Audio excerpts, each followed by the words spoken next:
Hi, welcome to NDE TV. I'm Peggy Robinson. Today's guest is Ginny Jablonski, and she has a very unique story. Hi, Ginny. Hi, Peggy. Thank you so much for inviting me on your show. You're welcome. I'm happy to have you here. Where do you want to get started? It's entirely up to you. Oh, well, your channel is primarily about near-death experiences, but I know that you mentioned that I could share a little bit about my childhood and how that contributed, I think, to my ongoing story. Okay, sure. Something I remembered under a spontaneous, hypnotic, regressive healing session.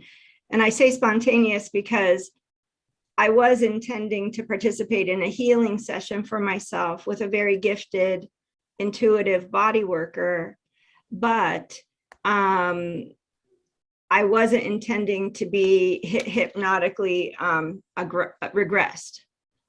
And what happened was I was propelled into a 3-month-old experience where I had whooping cough, and I was in the hospital, and I was packed in ice in a tent, and the doctors thought it didn't look good. It might not turn out well. And in fact, I had a near-death experience. I went to a very a void, almost a black sort of velvety space there. I couldn't see any light. I could just hear a voice, a booming voice from all around me. And somehow my little soul, my little consciousness just knew, oh, you're back home with God or creator, so whatever we call the higher power. And I said, I can't go back. Please don't let me go back. This is going to be a horrible life. I've been in my mother's womb. I'm going to be traumatized. I'm going to be abused. I'm unwanted. I cannot do this. And he kept telling me that I had to come back. And each time he told me that I had to come back, I got progressively more and more hysterical. And I was in the regressive experience, which was just a few years ago. I believe it was spring of 2018. I was hysterical, sobbing, angry, crying, just hysterical. And in my experience witnessing this, I went back and forth with God, creator, about 7 or 8 times. And each time getting more angry, more insistent, just yelling, fighting with him. And I think at some point I said, I'm not going to survive. I cannot possibly survive this. And he said on the last time, there's something important you have to do. I'm sending you back, but I will make you stronger to withstand this. And I came back in the body, not knowing my entire life that I was holding on to not only all the trauma that I was experiencing in my life, but this anger at God for sending me back. It wasn't anything that I was consciously aware of. I didn't have anything against God. I wasn't an atheist. I was a Methodist, In fact, when they would say things in Sunday school, like, people in China who don't accept Jesus as their Lord and Savior are going to hell, I would raise my hand and say, why would God be so angry? Why, that doesn't sound like my version of a loving God, And so I didn't know, I didn't consciously know, but in hindsight, it made sense to me, looking back on my own life, how at the core of me, there was a feeling that I didn't understand, and just, like an underlying feeling. So fast forward, my mom had multiple husbands, I don't think any of whom really wanted necessarily the responsibility of children. And my mom was obviously a single mother working, and she had her own very serious challenges when she was born, out of wedlock, and a lot of trauma and drama around that. So she was not the happiest person. She had probably some internal anger in her, creating her own challenges, which she took out on me and my little brother. And she sent us away for a couple of years to live with family who really didn't want us either, but out of obligation, they did it. And it was just very, sort of existing, and people not honoring the fact that both my brother and I were very traumatized and had a lot of unfortunate contact with adults in our younger years, and you know what I'm talking about. So there was a lot of confusion, around both of us.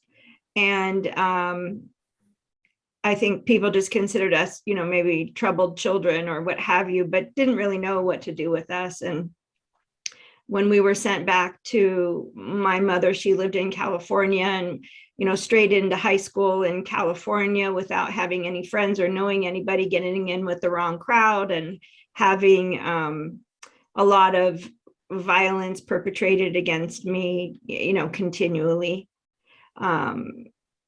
And eventually, I was out of school and working, and got married and had a family of my own, and trying not to recreate the problems of the past, but not knowing any other way, trying not to really be overwhelmed by those issues, and not really knowing a lot about anything really about alternative healing or spirituality.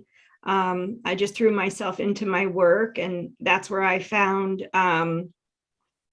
purpose, a sense of purpose. And eventually I became ill.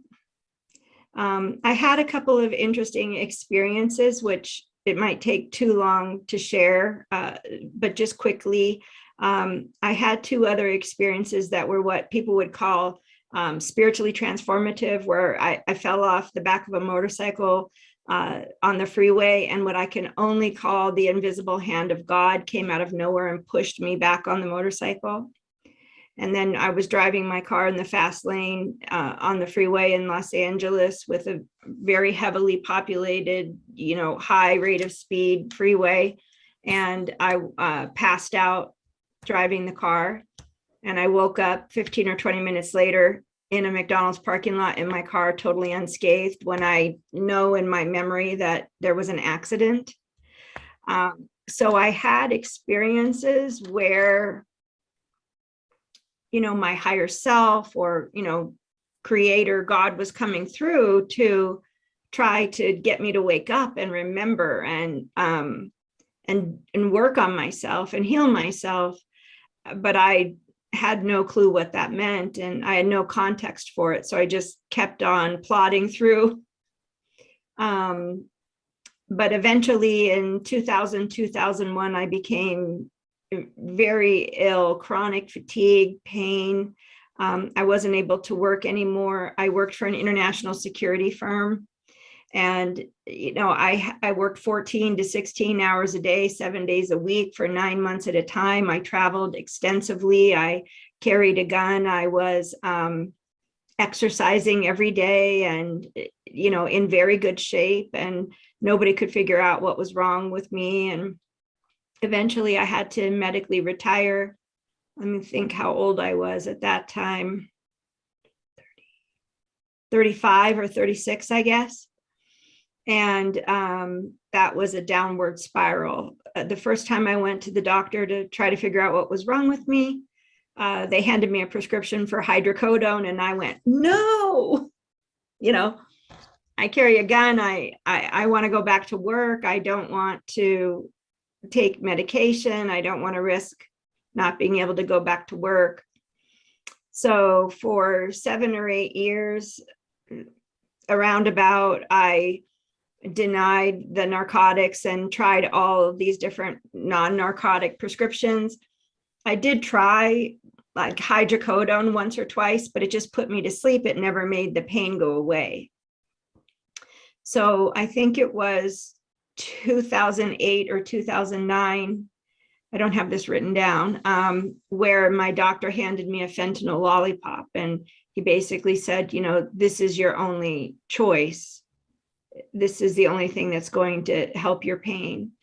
And it was then that I gave up, that the doctors were going to figure out what was wrong with me and that I would never go back to work. I really held out hope for a long time in Western medicine, you know, because I never had any suggestion that anything other than Western medicine existed. And 4 years on fentanyl. And if you read the warning label on the paper in the box of fentanyl, which when you open it up, I'm not kidding. If you open it up, it's this big, small print. I mean, it's like this thick folded inside the box. The box is as big as it is to hold the pamphlet inside that has all the warnings in it. The medicine is tiny, like one of those little alcohol swab wet nap kind of things, you know, and the box is as big as it is for that, the warning from the FDA. And that, you know, funny enough, when I came home with that fentanyl lollipop, my husband got on the internet and looked up the medicine, and he said, Ginny, if you take this medicine, your brain can forget to tell your lungs to breathe. And, you know, I stopped. I started crying at that. I just dropped to my knees and started crying. And I said, I'm never going to go back to work. What does it matter? I have no other option. You know, by this time, my kids were really complaining that my personality, I had no tolerance. I would snap at anything, you know, because I was in such extraordinary pain, and aspirin didn't touch it, and narcotics didn't touch it, you know. So my husband didn't realize that he was actually portending that my brain would forget to tell my lungs to breathe. So in 2012, the doctor had upped my prescription because we now understand more, I think, in the public and regular people, we understand now that fentanyl is an anesthetic. So it anesthetizes the nerves that are sending the pain signals to the brain. And it anesthetizes the current pathways for that information. But the body is still in pain, and the body knows it's still in pain. It's just the brain is getting false information. So the body keeps creating different pathways, different ways to communicate to the brain that there's something wrong. The body's trying to tell us. So when you're on opioids, it's a very slippery slope, because you have to continue to up the dosage, because the body is so smart. It outsmarts the medicine, and it keeps trying to tell the brain there is pain. Oh. So my doctor had just upped the dose from 125 to, I think it comes in 12 microgram doses. So I think 12 more were added. It was 135 or 137 or something like that, micrograms per hour. So it's a patch that you wear, and it's literally 100 times stronger than morphine. And it's just going right into your bloodstream every minute of the day. So that night, when I first got the first prescription filled, I also took another medication with it, which is called Dilaudid. Dilaudid is the generic name. I forget the regular name. And I had that dosage increased over the years as well. So I took 135-ish micrograms of fentanyl patch together with 8 milligrams of Dilaudid, which is an extremely high dose of Dilaudid on its own. And my brain forgot to tell my lungs to breathe. So I obviously was propelled into, this time, a white space. And in front of me, there was a beautiful deciduous tree and a man who looked to me in my sort of Caucasian Methodist upbringing, the pictures we have of Jesus are a white guy with blondish brown hair and blue eyes, right? So that's what I saw, because that's what my consciousness would accept. And I saw him wearing what appeared to me to be like a tunic, with a white sort of floor length, sort of a gown, white linen gown underneath, with this royal blue tunic over it. Different from this is kind of green compared to what he was wearing. And he had a belt, like a rope belt. It looked like a rope that you would grab from a barn or a garage, but it looked very golden. It wasn't like a beautiful brocade or anything. It was a simple rustic belt, but it looked very golden. And he walked toward me and he gave me the option. He said, "You've suffered enough. Your life is over. Come with me." And I was reaching out and I could feel my fingertips in my hand, going into his hand. And I heard a commotion behind me, and I turned to see what that was. And sure enough, it was this herd of horses and donkeys at a sanctuary where I was volunteering in my health decline for a couple of years prior to my NDE. My husband and I had owned horses previously, but I was very sick and we needed to move off of our ranch and into town closer to the hospital because I couldn't drive a car anymore because of the fentanyl. And my husband had to take me everywhere, which meant we couldn't live 40 minutes out of town on a ranch with horses. And I couldn't work with the horses because I was dizzy and I had no more internal core strength to ride. It was very unsafe. So, but I loved horses and I always did something. And so I volunteered there. And in my vision, in this experience, when I turned around, there were about 20 horses and 70 donkeys, which is the number of horses and donkeys that were at this place called Hacienda de los Milagros, which meant House of Miracles, which is where I was, Spanish, which is where I was volunteering. In my decline, I would go, 5 or 6 days a week, and then 4 or 5 days a week, 3 or 4 days a week, 1 or 2 days a week, until I just couldn't even get out of bed to go even for an hour to brush a horse or to be around the horses. And there was quite a while where I didn't show up at all in my decline. And so I was quite startled to see the horses and the donkeys, and they were braying and screaming, and the horses were up on their hind legs, whinnying so loudly. And I could hear this human language, human voice screaming, "Don't go, don't go. Don't you remember there's something important you have to do?" Oh, I got chills telling you. Got chills. And so I turned right just so quickly, like it happened so quickly. I turned around and I grabbed my hand back from Jesus and I said, "Sorry, Jesus, I'm going with them." And I just popped back in my body so quick and immediately regretted it, because the pain of the body shutting down, no oxygen, my heart had stopped. I had some type of cardiac event. It felt like a 300-pound man was sitting on my heart. My lungs were on fire. Every breath I took, it felt like my lungs were on fire. And I was screaming at the top of my lungs. And this was in the middle of the night. "I just died. I just died. I just died. I just died." I screamed it like 20 or 30 times. I was just screaming, "I just died. I just died. I just over and over and over." Scared the bejesus out of my husband. And he woke up and he said, "Are you okay? Are you okay?" And I just kind of went, "Yeah, I think so."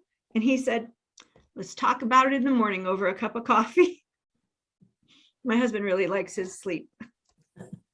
So he's like, "Well, are you okay?" And I'm like, "I feel fine, other than I can't breathe. And there's, a very large man sitting on my chest."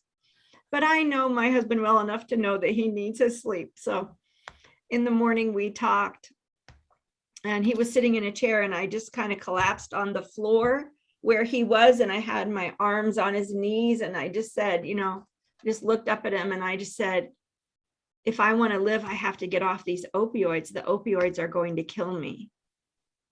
And then I said, I don't know why. To be honest with you, I want to live. I've been bedridden for, nearly 10-ish years.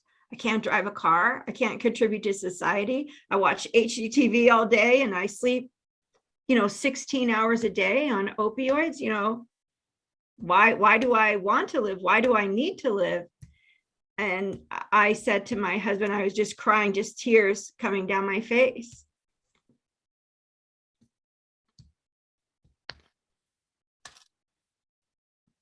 I said, I can't explain it, and I don't know what it is, but there's something important I have to do.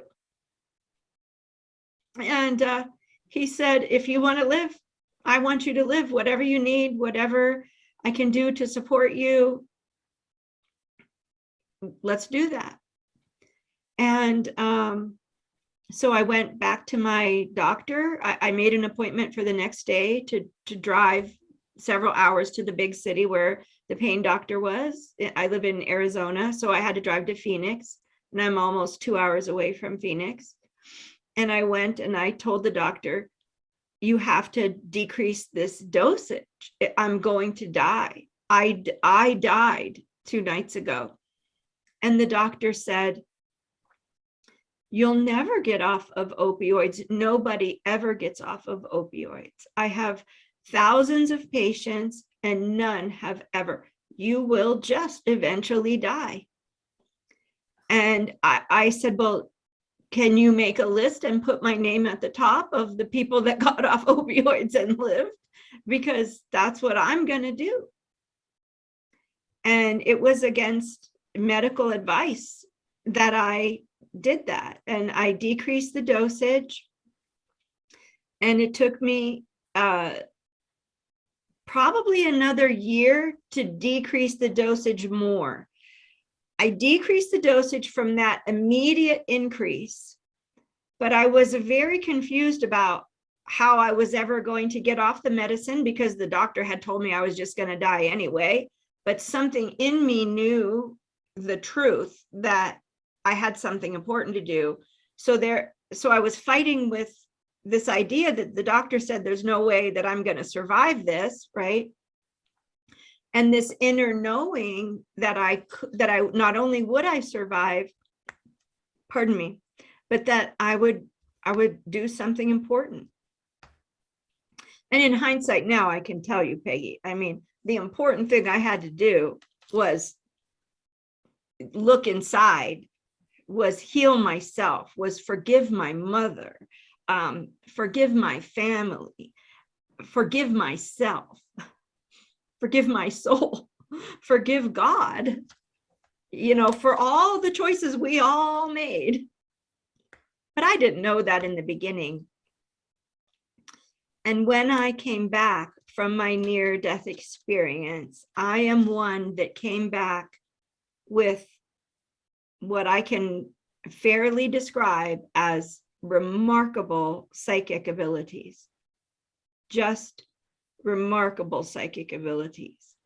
And it was very confusing. And of course, my husband has 2 degrees in science, and so he just thought I was crazy. And he was, what's the term we use? Humoring me, he loved me enough that he sort of humored me along. And, I Googled alternative healing and all these psychics came up, and I went to just anybody that there was an advertisement on the internet for. I spent quite a bit of money doing some really interesting and silly things for a couple of years until I realized it wasn't working. It wasn't out there, it was in here. Yeah, nobody else, no matter how much money I paid them, could heal me. That my healing, my story and my belief and experience that I share is that healing is an inside job. And yes, there are gifted people. I count myself among them, who can help others see what we cannot for ourselves, who can, like, for example, I can hear the trauma in the nervous system. I used to think I was hearing voices. I'm like, where are all those voices coming from? But it's the horrible things people said to us that are trapped in our nervous system. It's the belief that we're not good enough. It's the struggles and the energetic coping mechanisms that we create as a child to overcome and to manage our energy and to manage our environment so we'll get fed dinner, you know. And that was a true amazing education. And when I discovered, as you said, it's an inside job, that's when I began a metaphysical, spiritual education as to what people believed, esoteric beliefs, millennia's old philosophies and stories in many different religious capacities, religious perspectives, religious associated healing modalities. I studied many, not to the master level, but enough to begin to see the common threads of everything from Shintoism, Taoism, different types of Buddhism, Hinduism, different ideas, sort of mystical Christianity type, Kabbalah in Judaism, and a lot of different indigenous perspectives as well. And I was able to sort of glean all of these threads from, I'll use my word, truth, that were woven, kindness, compassion, forgiveness, understanding, tolerance. It's like we got to create our own religion based just what we need. The regular religions just don't work. We have to create our own. It's very true. I think I call it the God of your own heart. What does that mean to you? And because each person's truth is just that, and our experience, it is just that. And the one thing I will say for me is, what I believed, what I thought I believed when I had my near-death experience, and what I believe, let's say, I don't even like to use the word believe anymore. What I'll say, what I resonate with today has changed 2,000-3,000 times, on a daily basis as I excavated myself and became exposed to many different indigenous philosophies, prophecies, major religions of the world having very similar prophecies, having similar but obviously different language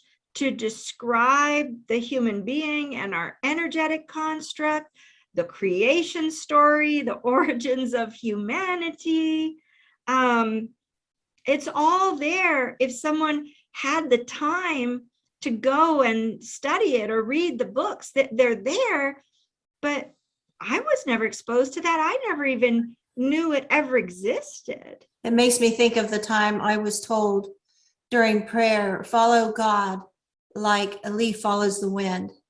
All my job was to follow and trust. And we can't do that if we're in a box.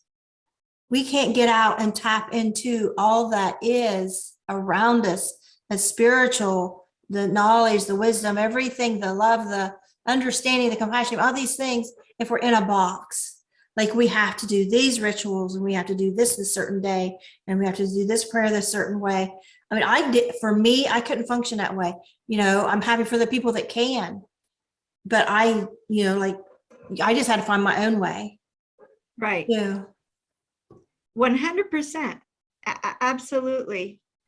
I think there's a lot, like say you watch a podcast or you read a book, nobody's suggesting, every single thing every single person said. I mean, there's so much contradictory information. It can't all be true. You know what I mean? Like if there is one universal truth. But I think it was very beneficial for me to read a lot of books and study a lot of different perspectives, because it made sense if you just added a little bit or subtracted a little bit or took away the, as you say, the box or the rigidity of it. And it's remarkable to have your eyes open to such a degree that there could be so much more going on. People tell me all the time, you need to read this, you need to read that. And I'm thinking, you're not listening. I have really poor reading comprehension. I can sit here and take notes on a book and try to keep it in.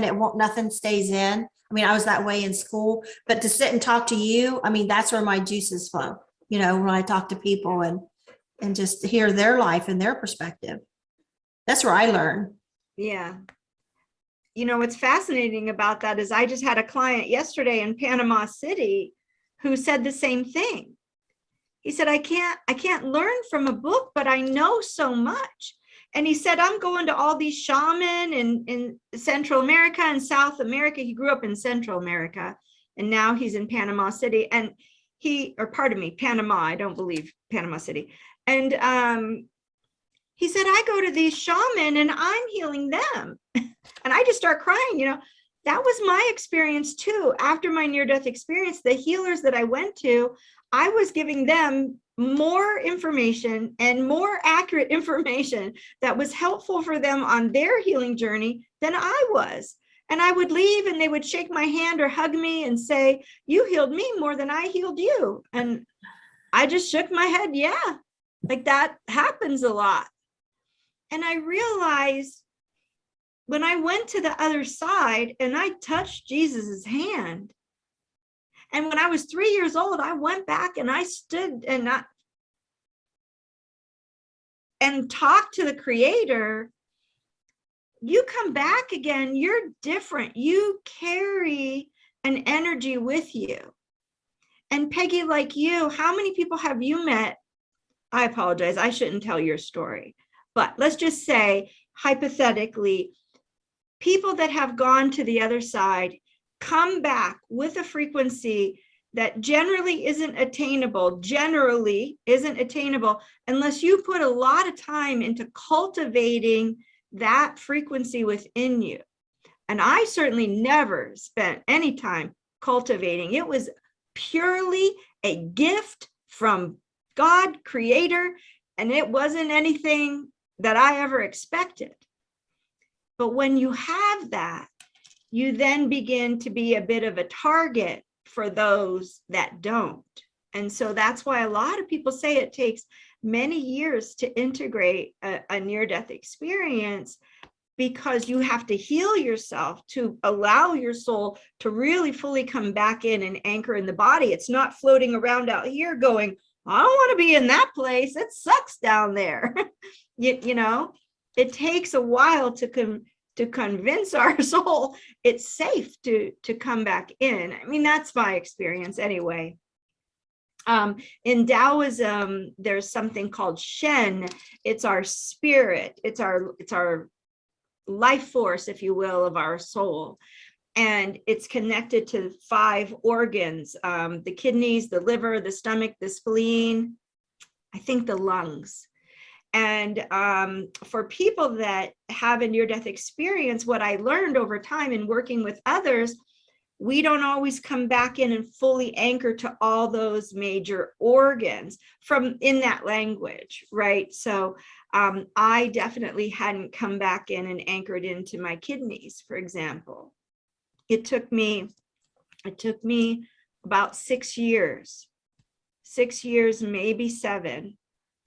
And on that journey, I had to heal a lot of the fractured, wounded child aspects of me too, to bring my psyche, I guess, for lack of most perfect word, to bring my psyche, my consciousness back together.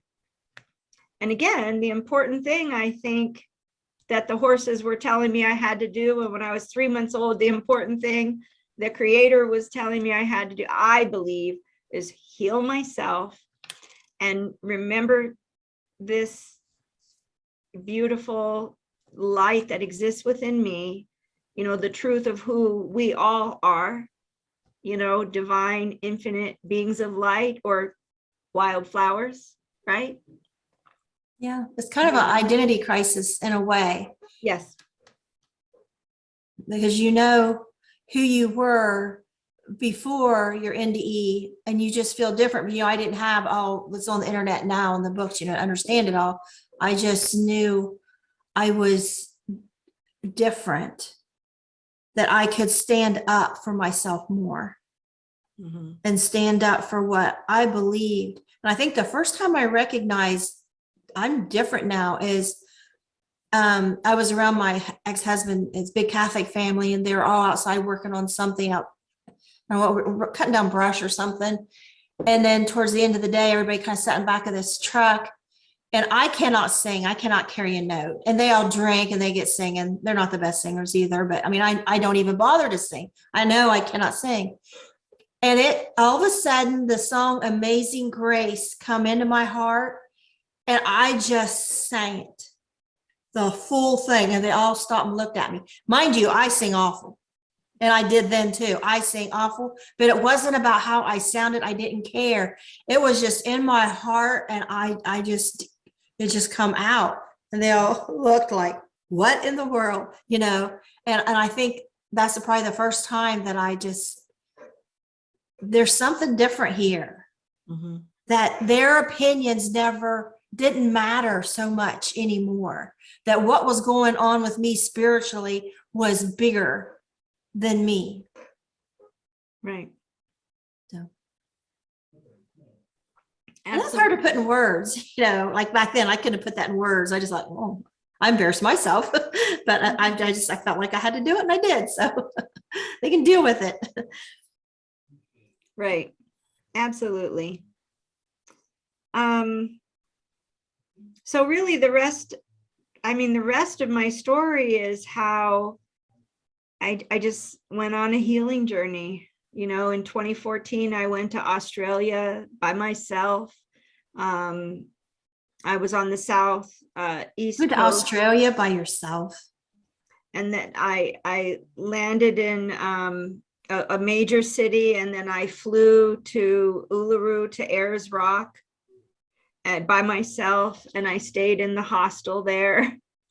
And I went on the tours by myself, and I went and I took a towel from the hotel and I laid down on the earth and I meditated. I just felt like I had to go there. And following that internal guidance when you don't know why you know something, you just know, has been so important for me. When I went there, I met an Aboriginal woman and was able to spend some time with her. And she shared with me more truth about myself, more helpful information about what a healing journey is and what it can potentially look like than I had heard in 2 years prior. And that's when I realized the prior 2 years, there was a lot of information being shared, but there was no empowerment, no self-awareness, no conversations about healing. In fact, I think the first psychic that ever gave me a message told me that her guides were telling me that my mom hurt a lot of people and I didn't need to worry about forgiving her. I just, even I, as messed up as I was back then, was like, I don't think this lady has very loving guides if they're going to tell somebody, you know, you don't have to forgive somebody. So I have strange views on forgiveness, because everybody's always saying you've got to forgive, you got to forgive. And I'm like, I don't think that's my job. I think that's God's. I don't think I have to carry that burden of how I feel. I can't change how I feel. I can try to, you know, do better in my reactions, but just say, padoom, you know, I forgive. Like, what's that?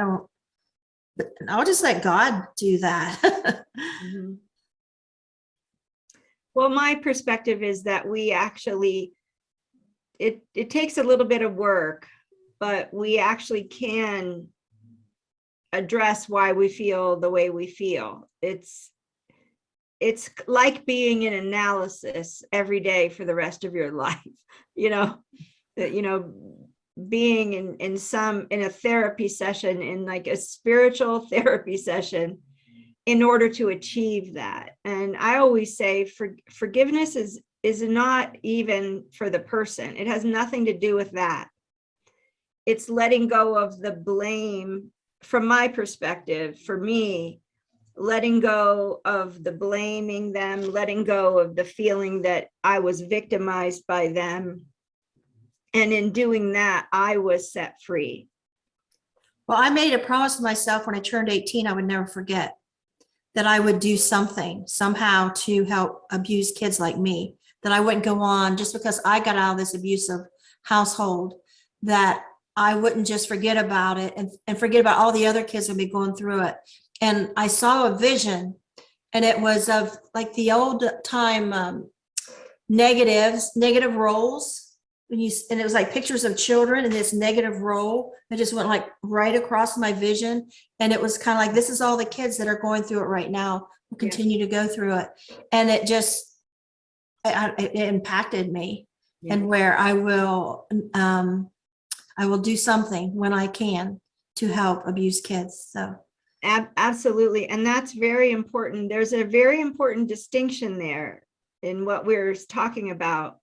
Forgiveness doesn't mean that what happened to us wasn't right, or what happened to you was right. That's not what I'm talking about. That's not what I'm talking about. Right, I know. But I just don't feel like, because I hear often, you need to forgive, you need it like a lot. And I'm like, you don't understand, this is my torch. This is every abused kid I still would encounter, and all the foster kids I had, and the adopted and whatever, and work in child protection. And still I can recognize an abused child where everybody else don't see where they're needing help. Mhm. is keeping in contact with the abused child in me, to where I'm never going to get to be this old lady that's just so cranky that she can't stop and like, I don't think somebody's feeding that kid. I don't think that kid is getting the attention it needs, or just as like an open communication wire, like you have with animals. You have like this connection where you can hear. And do you want to talk about that? Sure. Well, like I said, when I came back, I could see spirits, I could hear plants talk, animals talk. It's been quite an interesting, journey. And I learned a lot about self-healing through studying different ancient spiritual philosophies and healing modalities. And I kind of cobbled them all together to create my own sort of perspective, I guess, and, things that resonated with me.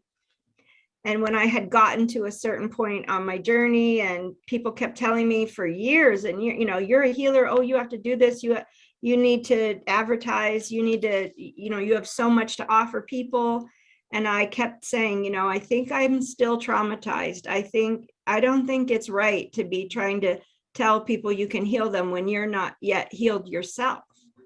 So I did go on a very extensive, many, many years. I mean, every day, I obviously wasn't working, so all I did every day was talk to spiritual counselors several times a week, have different, go to different workshops, to different healing retreats, healing centers, different kinds of intuitive physical therapy, body work, you name it. I did a whole bunch of stuff. And then people were just insisting, you really should, you have a lot to say, you have a lot of insight, and it's very accurate.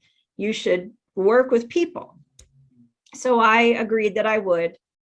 And when I started working with people, animals started coming in. I would say, oh, do you have a white cat? Because there's a white cat sitting next to you. You know, I could see in my third eye vision. Or do you own a horse that's alive right now? He says he wants to talk to you. Or do you have a dog? Do you have a black dog? Do you have a beagle? Do you have a shih tzu? You know, I would be seeing all these animals coming in and sort of crashing the human session. And so one day I was meditating and I'm like, what's this with all these animals interrupting me? You know, I'm trying to help people.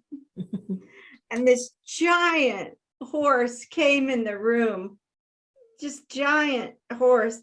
And she says, don't you remember?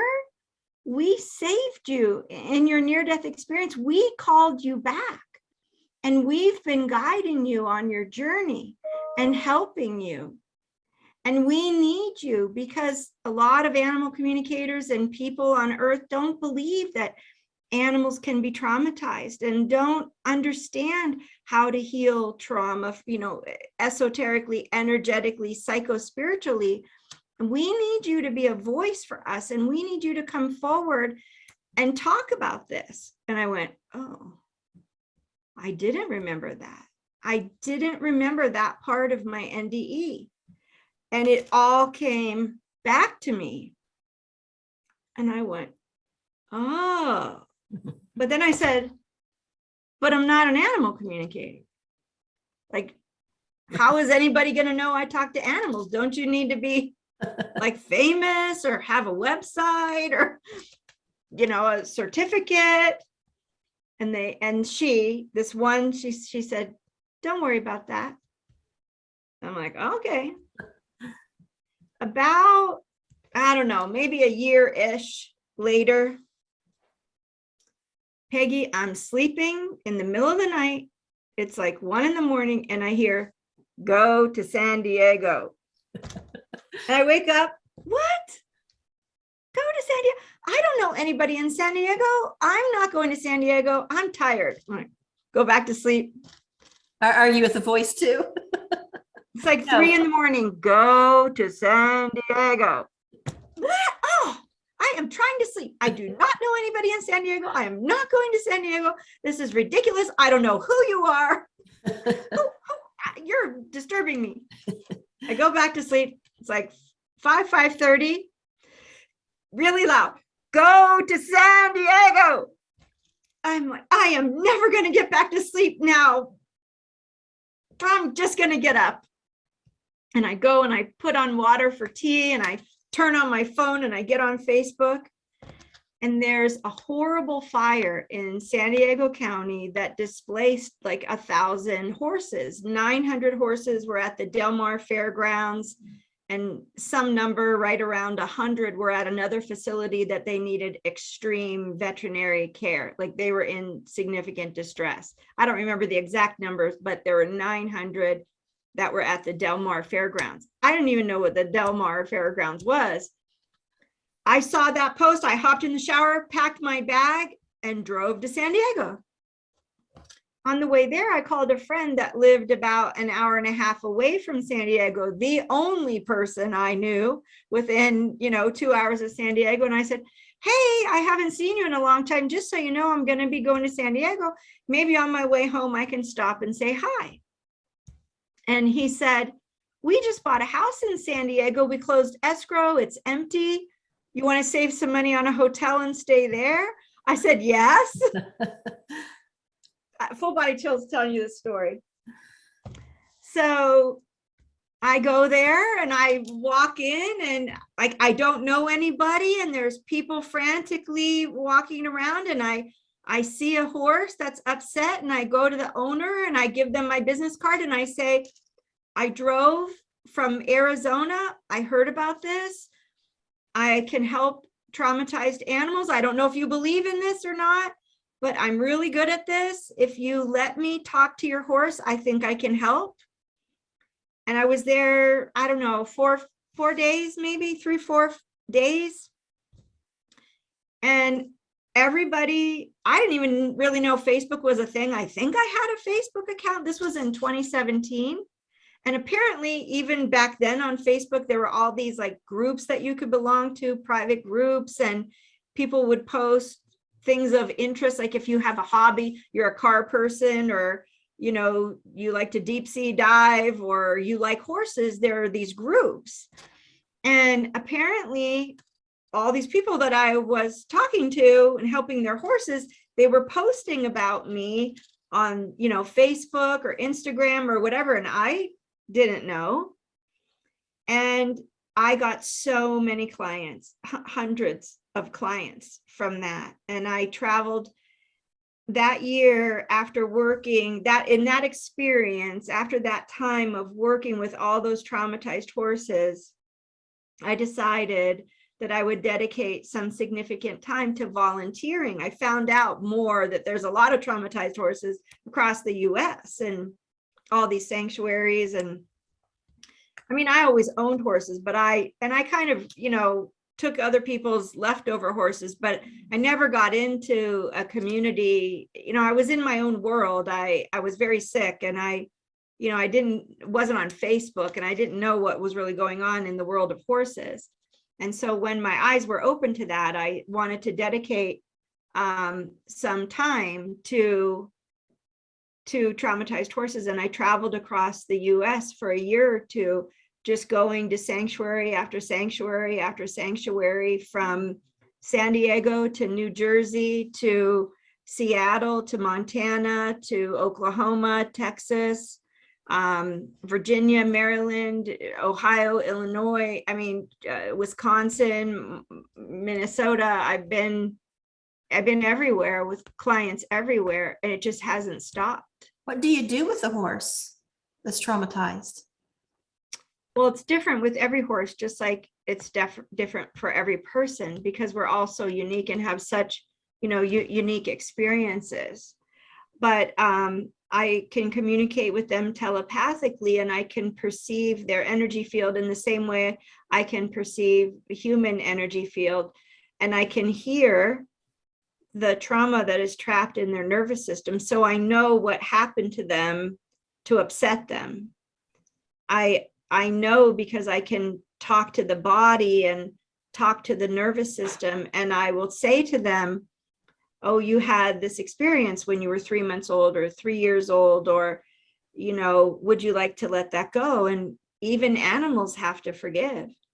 Even animals have to forgive. And I know some people don't like to hear that. You know, people want to idealize animals, that all animal souls are these perfect souls, you know, that you can compare to Jesus, that don't judge, and they're just so perfect and wise. And, you know, animals are here to help humanity. And that is not my experience at all. That is just not my experience at all. Just like innocent children that you protect and you look out for, Peggy, that's my role with animals, to tell people when animals have been affected by things that people just don't understand.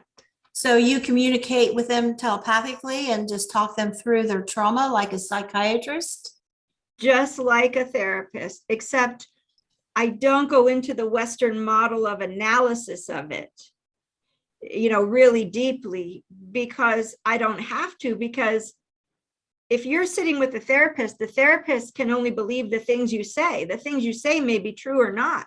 I studied neurolinguistic programming, and I can tell you most of our memories aren't even true anyway. You know, it's a proven fact that most of our memories are distorted by the emotion of the event. I'm not saying that they didn't happen, but our perspective of it, you know, is somewhat different.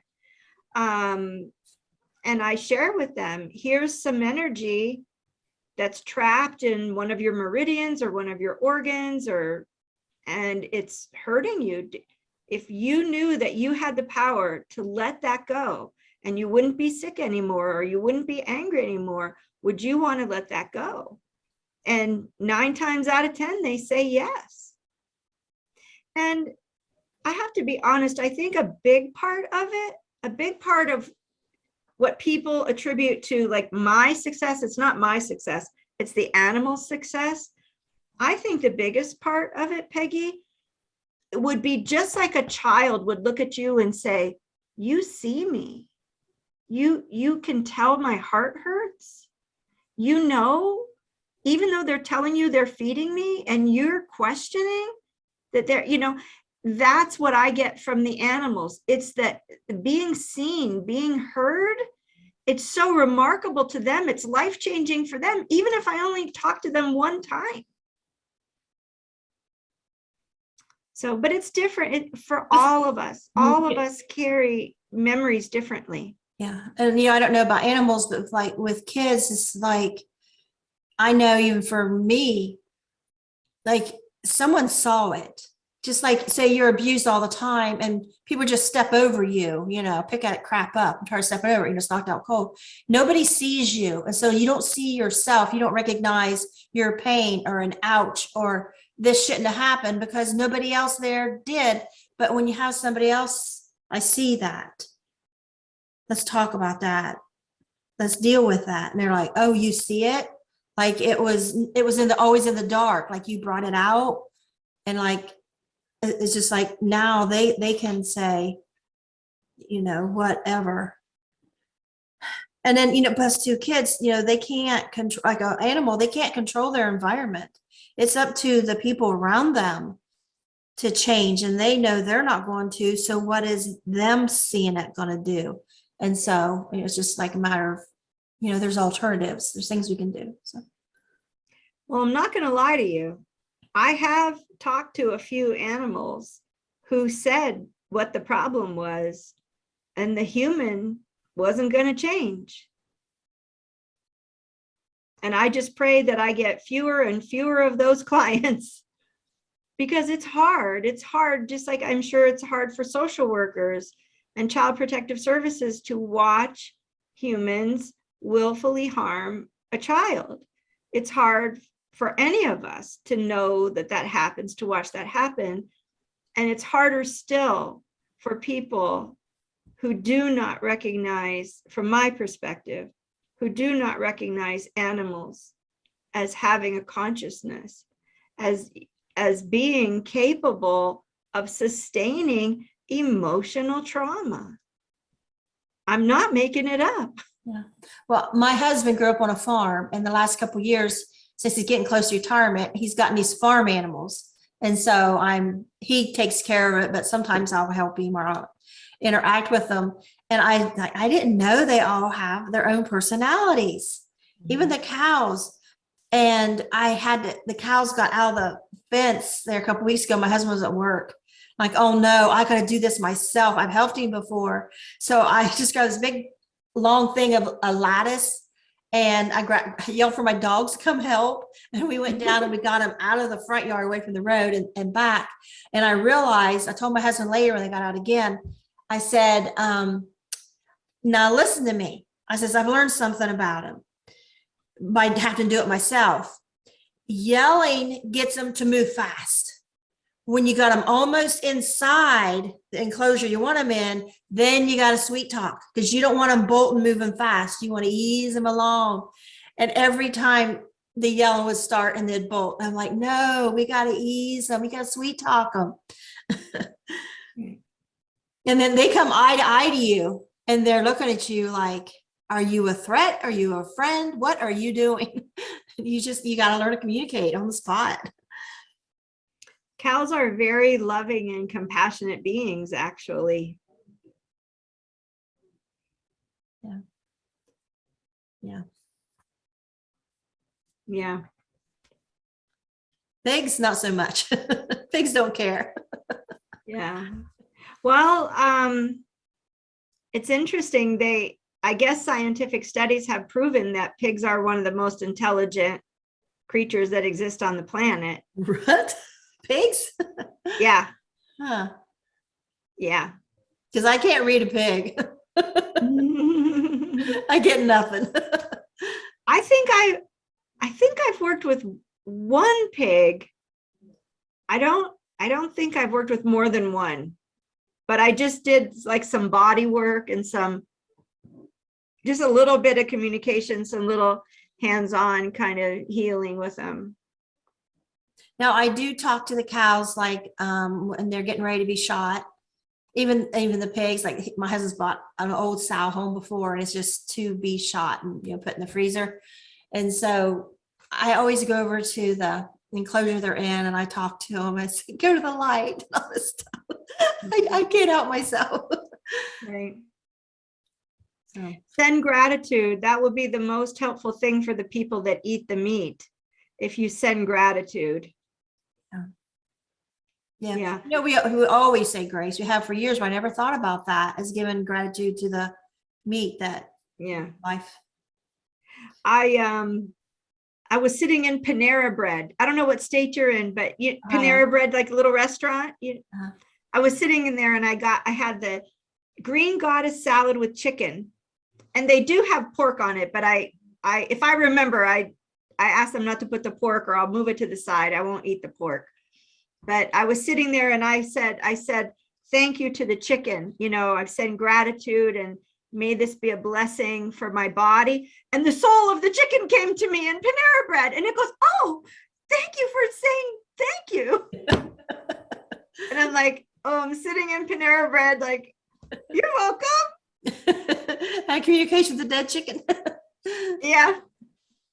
Hey, they all have souls. People think some animals don't have souls, and I've never met an animal yet that doesn't have a soul. And you know, I get a lot of flack on Facebook, people that don't eat meat, like, how can you do that? And, well, if people weren't eating meat, we wouldn't have these animals because they're not going to be pets. You're not going to go through the expense of the enclosure and the food and the veterinary and everything and the work for a pet. Most people aren't. So they're not going to have calves if you're not going to be able to raise them, or pigs or whatever. So, I mean, I get upset every time a chicken dies. I mean, the dog got some chickens a while back, and our dog grabbed a kitten and killed it yesterday. My husband found it and I was like, ah, you know, I don't think I made out for this. Right. Yeah, you know, one thing I can say about humans that is true all around the whole entire world is we sure have a lot of opinions, don't we? Yeah. So quick to judge other people, and it's funny that topics we all, you know, we choose different things. There are people that'll tie themselves to a dairy case, call the dairy farmers murderers and the people that drink milk. I mean, I don't know that we remember how to live a balanced life, to live in harmony with the earth, to grow food that actually has nutritional value, to farm in a sustainable way. I mean, we have a lot more problems from a societal perspective, from a human race perspective, than just the fact that we eat meat. But again, we all get to have whatever opinion we want, especially in the United States of America. Yeah. It's not a crime. And people with those opinions, I guess people that eat meat or farmers, is, you know, you don't see us when we're in the bathtub with a calf trying to keep it warm and try to keep it alive. We're bottle feeding animals, or, you know, the veterinary bills, or, you know, all the things we do to, you know, to take care of the animals.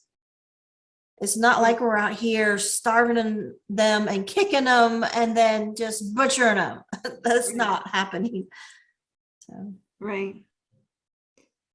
Well, we as a society, again, you know, I think we don't realize, because I think we're also sheltered from overall perspective, and the news channels don't really report on world news anymore. It's just, you know, politics in our own country.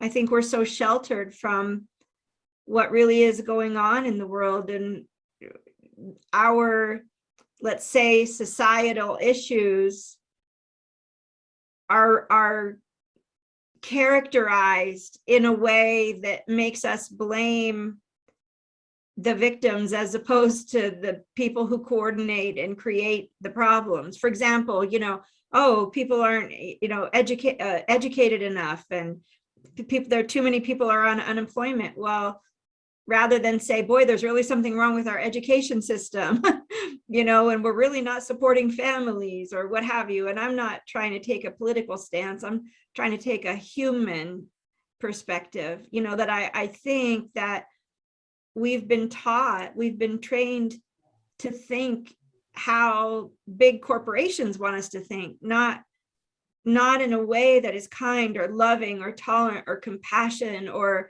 has reverence for life or desires to leave a better world to our children. I mean, nobody ever talks about that kind of stuff except the people behind the scenes who are willing to chain themselves to something to make a point, you know? Yeah. One of my husband's daughters, she just thinks the opposite of everything politically that we do.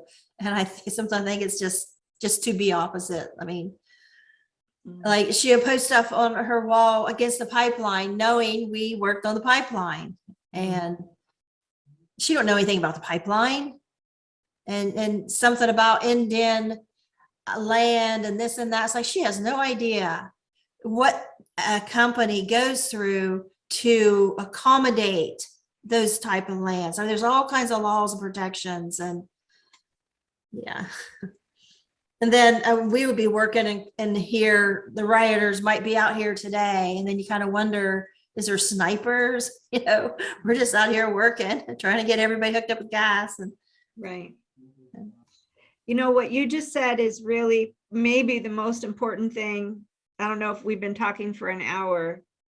The most important thing.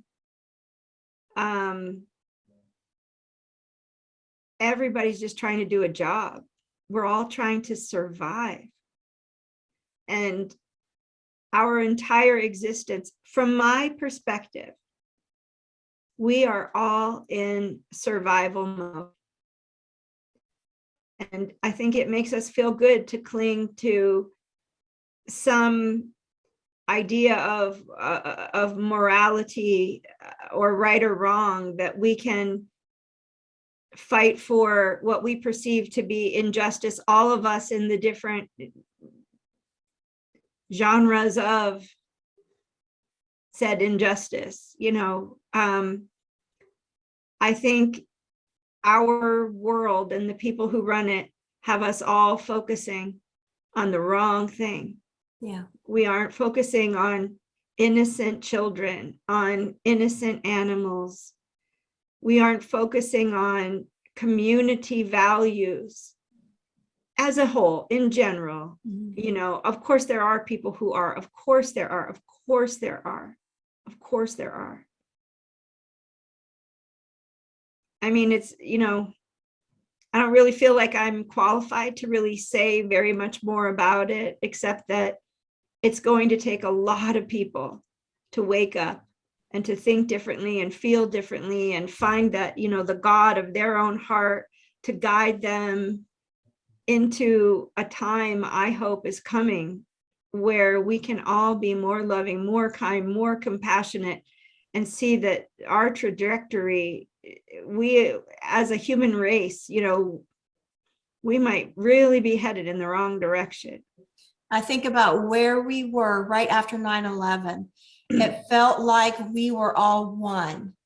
We were all suffering. We were all hurt. We were a family, because this happened to our country. It was us versus them, this unseen terrorist force out to hurt us. And I felt like we were united as a country and proud of our country and trying to protect our country. And then where we are now, it's not about our country anymore as much as it feels like about being right, who wins. And it seems like so much is done just for spite. It reminds me all the time, like say Democrat and a Republican is married and they got divorced, and we the people are the children, and we're caught in the divorce, and we're just being affected by all their fighting. And a lot of the fighting is just for spite and for no reason, and they don't see how they're hurting the children.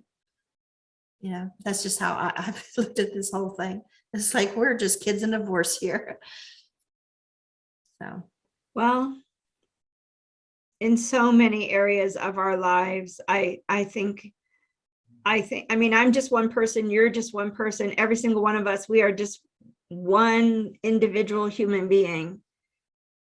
But there must be some way to begin to think differently. Yeah. There must be some, I'm hoping for a change. I really am hoping for a change. Yeah. And I have for a long time thought it would be these young people, these young, brilliant people who are so creative and such, just, they're brilliant. They're just geniuses, and they communicate differently. They think differently. They act differently. They have different values. I'm really hoping this younger generation is going to be very innovative. There's every indication that they will. Is there? I think so. I hope so. think so. I feel it. You know, I can feel people's heart energy, and I can feel their auric field, and I can sense their compassion, or I can sense their anger, you know, and, you know, you can kind of use that spidey sense to know who has loving intention and who doesn't have a loving intention. I just guess I haven't thought about it. I guess I have been thinking that the older generation is going to do something, because I feel like, where's our government protecting us, you know, from censorship and from ridiculous laws that's taken away our constitutional rights and protections and our jobs and our gas, our oil, you know, and all these things. Where's the government? Where's investigative journalists? Yeah. So it just seems like everybody went to sleep, and they're just letting these vultures take over, and so we'll see. We need a hero. Right.